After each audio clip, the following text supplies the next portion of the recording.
Hello, welcome to Practical Piano. In this video, I'll be practicing Merry-Go-Round of Life by Joe Hisaishi, the approved version. I'll also be giving advice along the way that's going to help you as a student, as a pianist, to develop better practice routines and improve your playing.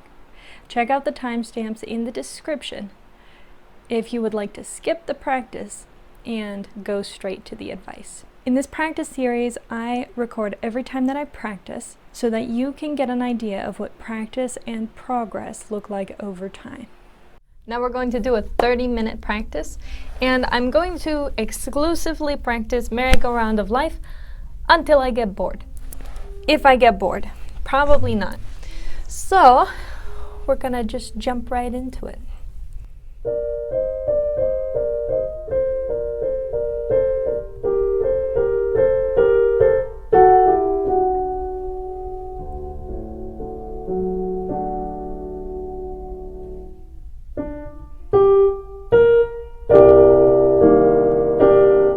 I'm not pedaling, it's too early for this. I usually, pedal is the thing that I do after I know the letters, the rhythm, and sometimes even the dynamics.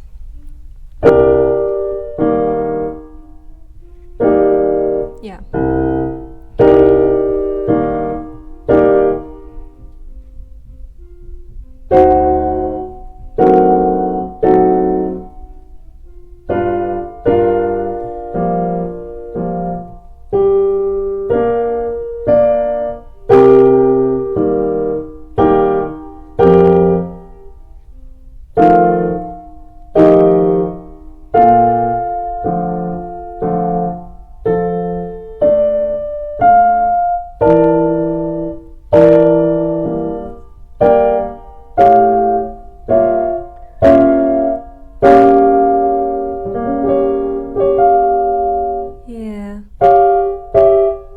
That was correct.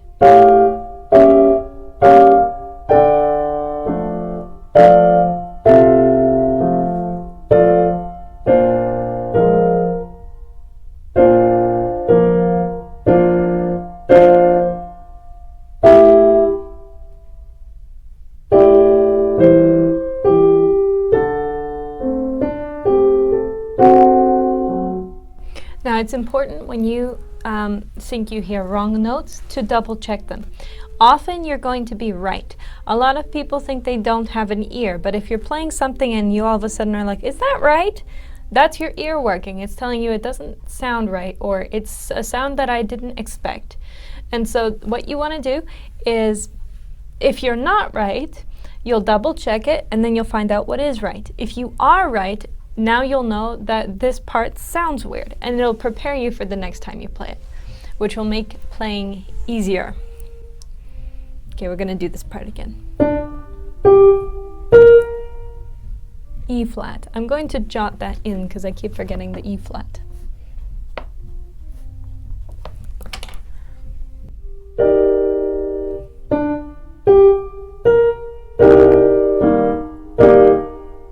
Too fast.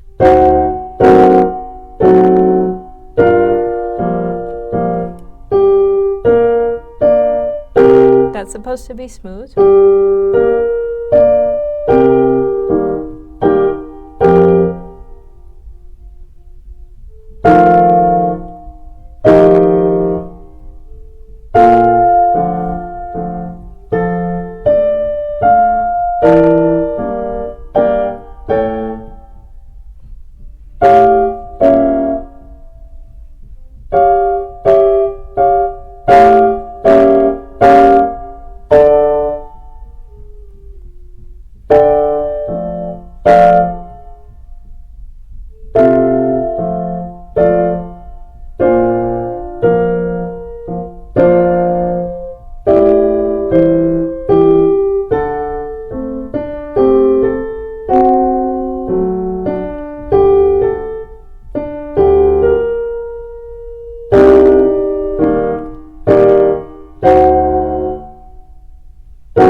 Whoops.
Okay, now that is quite a mouthful, so we're going to work on just that. It's best to break songs into smaller pieces and practice the smaller pieces, repeat the smaller pieces, because your brain can only handle so much information at one time. So you want to take a piece small enough that your brain can retain and recall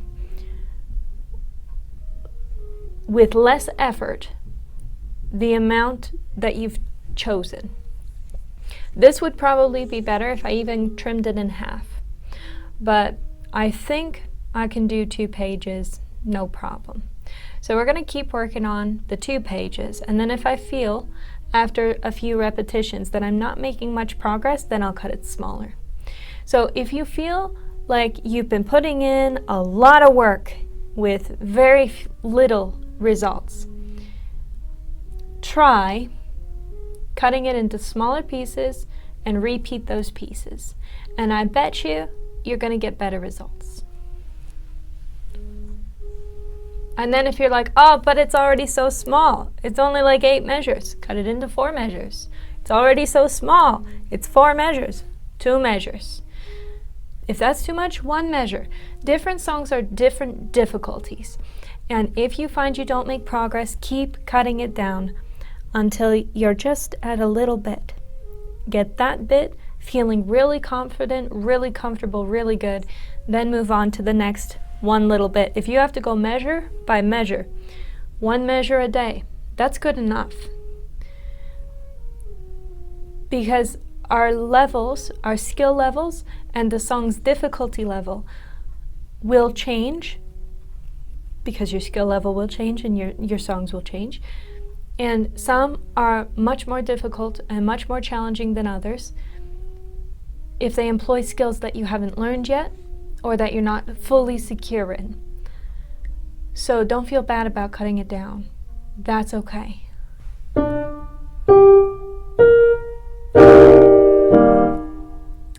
And I don't mean don't feel bad.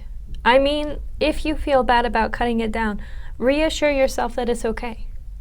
Because nobody's perfect, and you can't know what you don't know.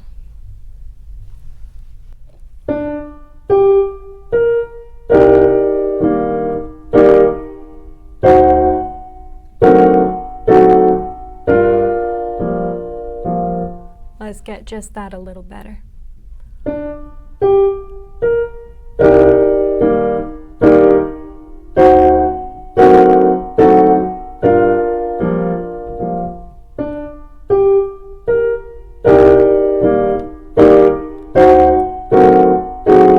Oops.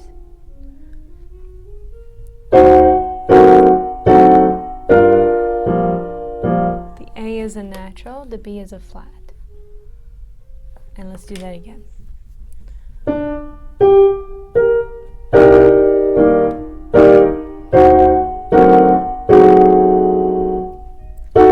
A natural.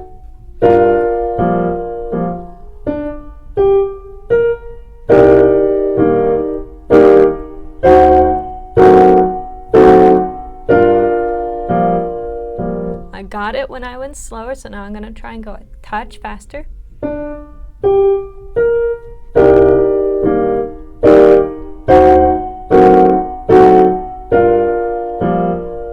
And I got it. We'll move on.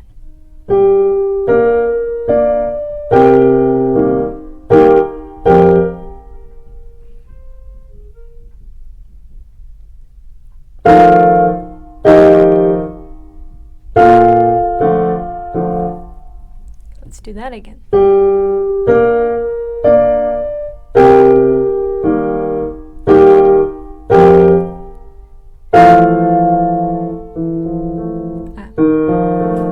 going to write that one in.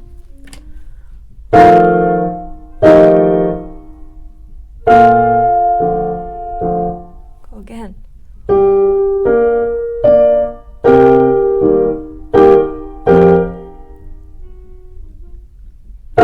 Whoops.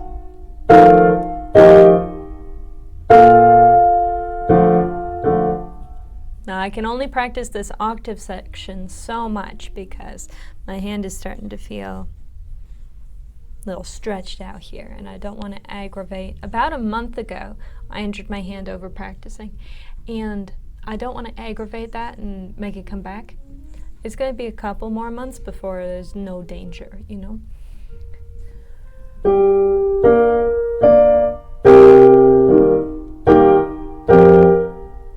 F, A, C.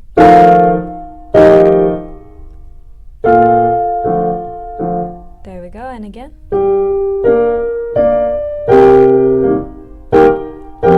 F, A, C.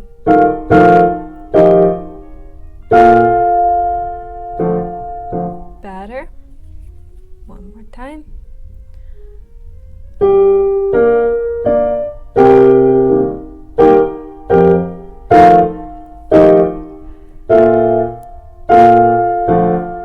I got it. It's good to celebrate when you get it.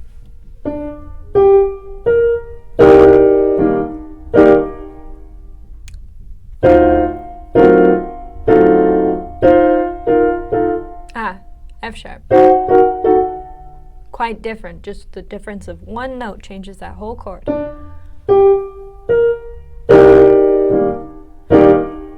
Careful.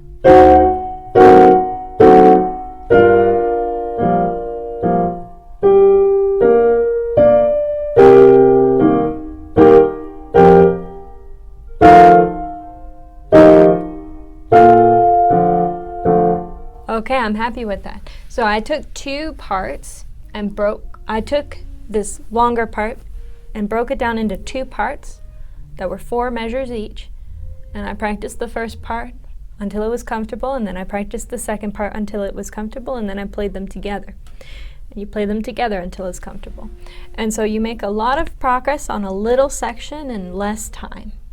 It may take many repeats. This used to take me like 20 repeats to get that 4 measured. So if it took me that long, I would break it down to 2 measures, and then it would take more repeats. And you're going to find that when you practice spot like this, some days, probably the next day, you might sit down and it'll be better. Or the next day you'll sit down and it'll be exactly like you're starting from scratch. And that's perfectly normal, and it's not that what you did went to waste. Your brain is still processing it, and you must work incrementally, always working towards the right thing.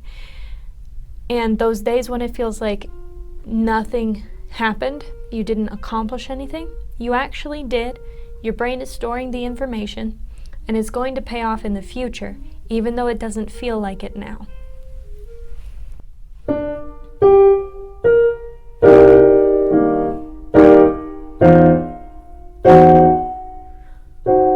Yes.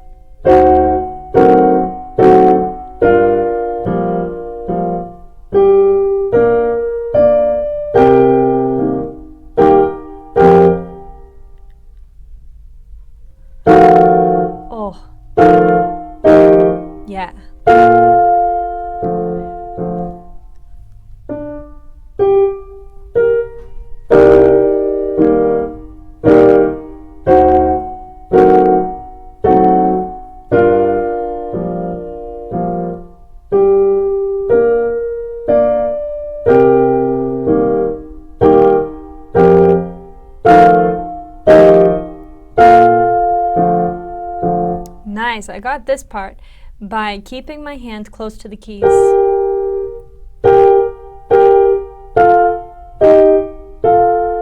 So before, what I was doing is I was playing this part and taking my hand way off, so then I had to find all of my notes.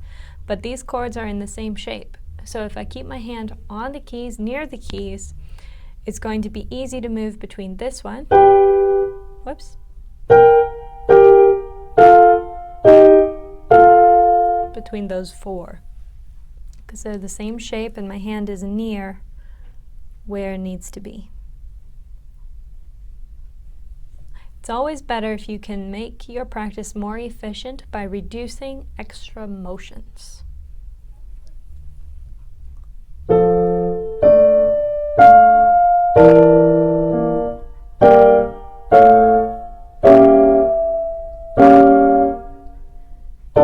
Whoops.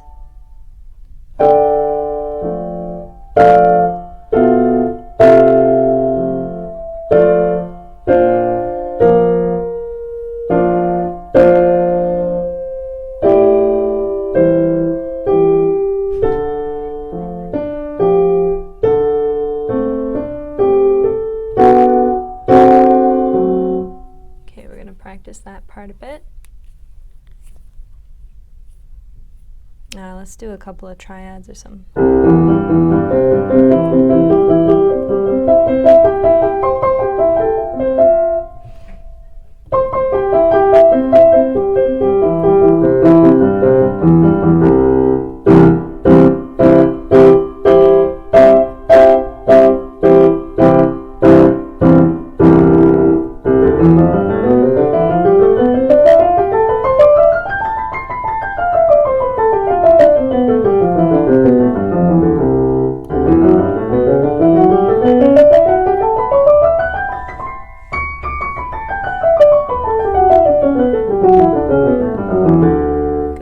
Feels cold and stiff, so we need to do something to get attention running back to it in my body.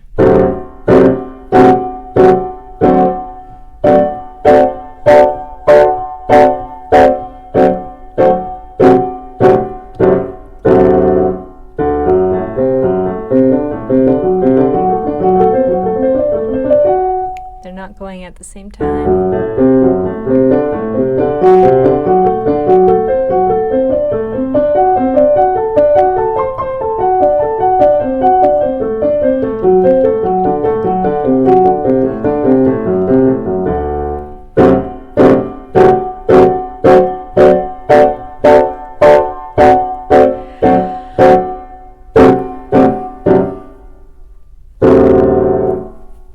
That's better.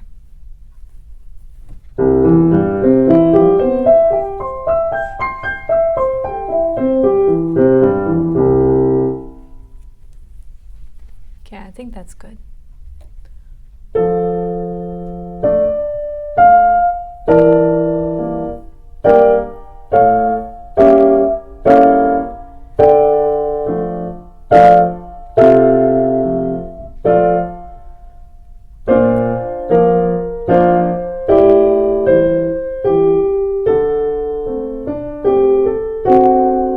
See, playing is easier after you warm up. It just is.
There we go.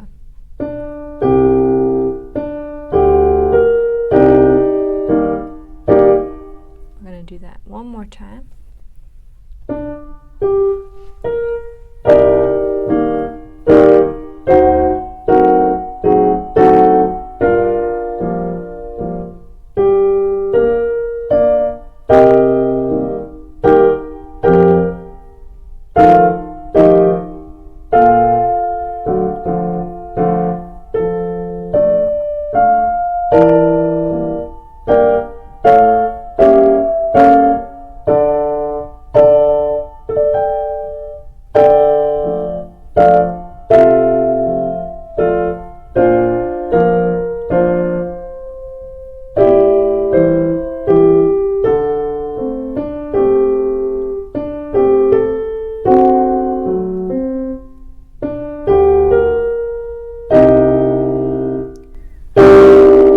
I'm reaching for an E flat at the top, but I should be reaching for a D. And the reason I'm reaching for an E flat is because that would make this an octave. And octaves are very natural to stretch to after you've played them for a while. Whereas sevenths, which is one note less than an octave, is a little more unusual.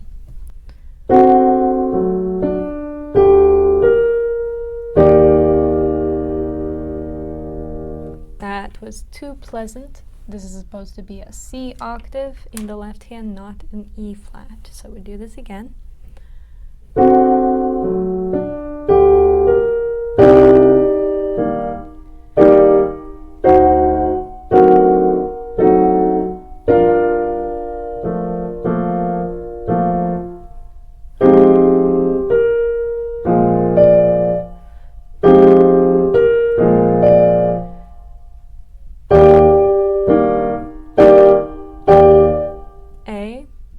In the right, and this is an F major with an E flat, so I wasn't quite right there.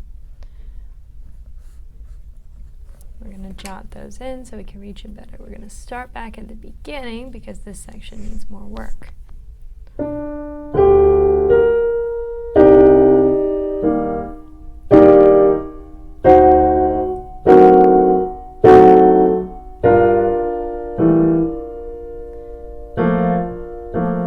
F on the bottom, B flat at the top.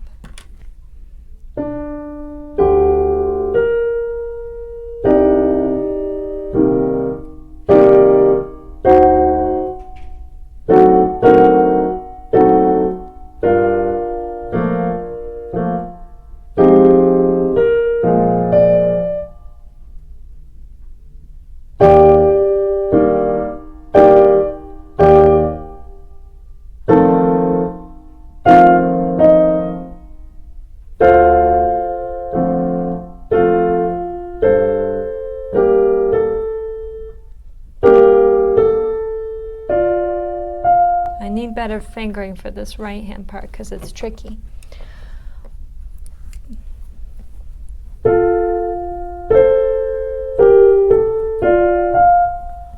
we'll use a 1 and a 4.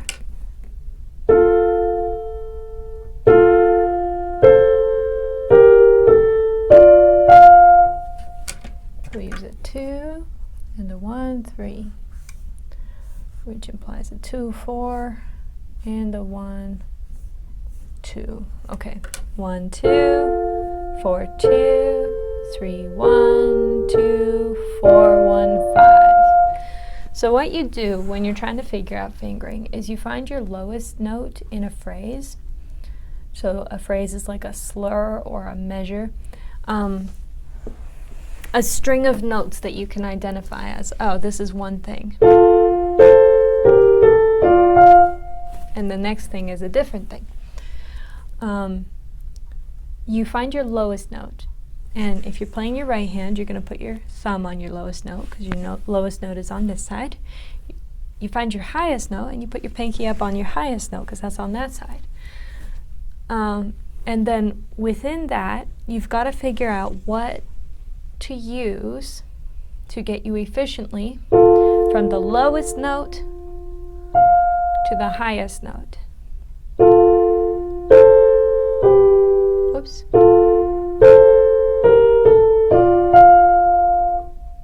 So I keep my thumb here on the lowest note, and my pinky goes up to the highest note. And if you're not used to picking out your fingering, try it a bunch of different ways. Don't be afraid to write it in with pencil, erase it, and fix it, and jig around with it.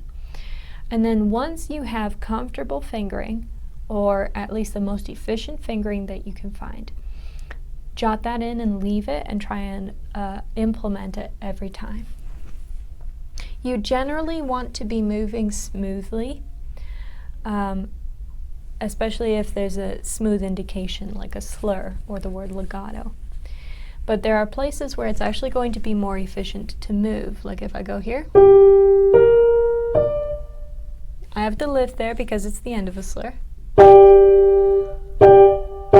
To reach the A, I should just move, and then I have to jump down to F. That should just take my whole hand, because the amount of energy that I would have to put in making it smooth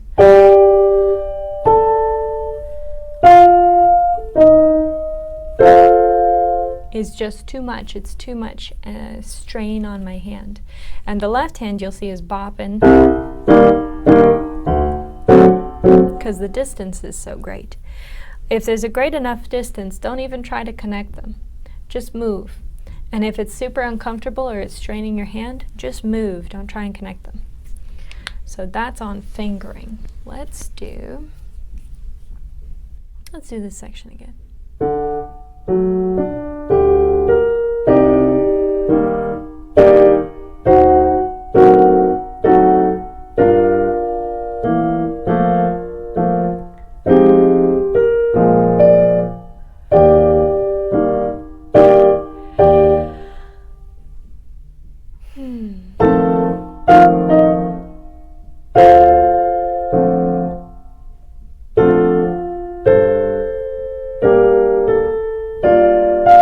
That's way easier now that I know what fingers I'm using and I don't have to decide on the spot.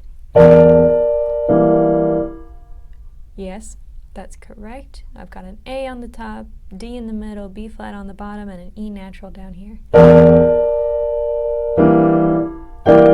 That's correct. We're going to jot that in because it sounds a little strange to me, and so then it won't catch me off guard next time. I can just double check.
I love parts like this in Mr. Hisaishi's music. It's just clean and beautiful. It sounds beautiful.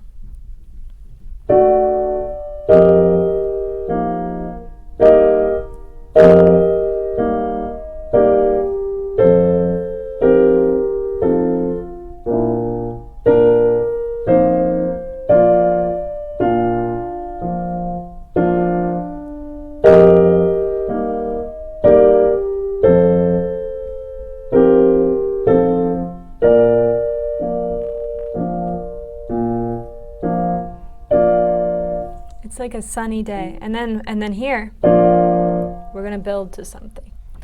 Let's move on to that part. That is a whole chord over there. That's a B major.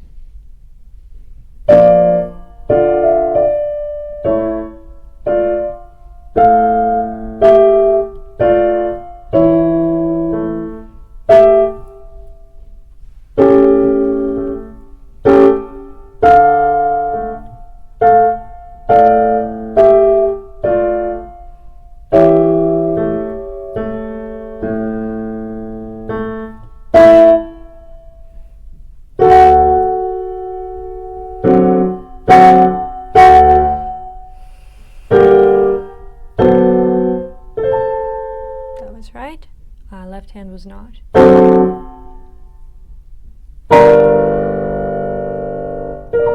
Yes.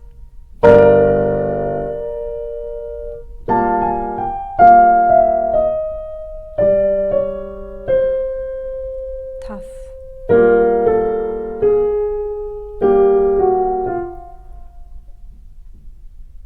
Yes.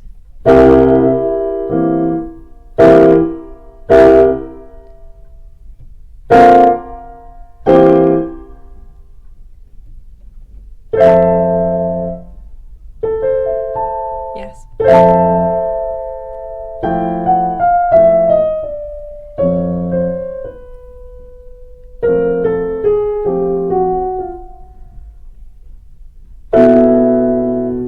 Okay, that's going to be a different section, so we need to work on what we already have.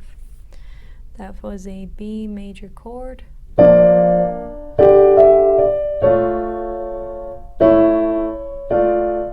Yeah.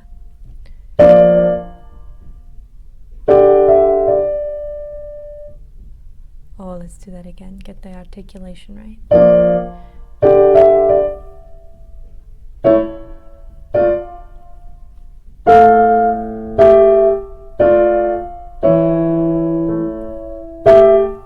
Alright, so that was the timer. That's why the video cut abruptly. I hope that you found a lot of value in here, because I tried to give lots of advice, whatever came to mind, about how to practice these different things. If you like the video, please like it. If you know anybody who would also enjoy it, please share. If you have any feedback, comment, and if you want more, subscribe. Thank you for joining me, and we'll see you in the next video.